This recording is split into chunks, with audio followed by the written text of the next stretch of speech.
देखंतु acidity is very common but continuous acidity is not common, it is a disease that is acid reflux. आपण एमती heavy meals खाईदेले आपन थोड़ा पेट फुलीगला acidity हो गला 2-3 दिन ठीक हो गला, that is not acid reflux disease. किंतु आपण कंटिन्यूअस खाउचंती आपनकर पेट फुलुची नले छाती रे पेन होची नले गला रे पेन होची आउ बेले बेले वोमिटिंग होची बेले बेले काश भी हुए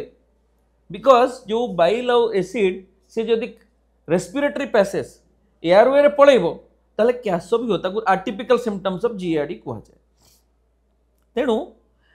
कौन करा जाई परिबो आपण अधिका वेट अछि वेट कम कले एसिडिटी कम हो आपण स्मोकिंग करुचंती स्मोकिंग बंद कले भी एसिडिटी कम हो आपण खाइबा पीबारे कंट्रोल करिवे केमिति खाइबे लाइक देखंतु आमी यूजुअली कहू अल्प अल्प करी खाइबे बहुत थोर खाइबे खाइबा संगे रे पानी पीबेनी खाइबार 15 मिनिट 20 मिनिट पर पानी पीबे तेल मसला ए सब टिके कम खाइबे बिरी पिठा लेंबू एउडा टिके कम खाइबे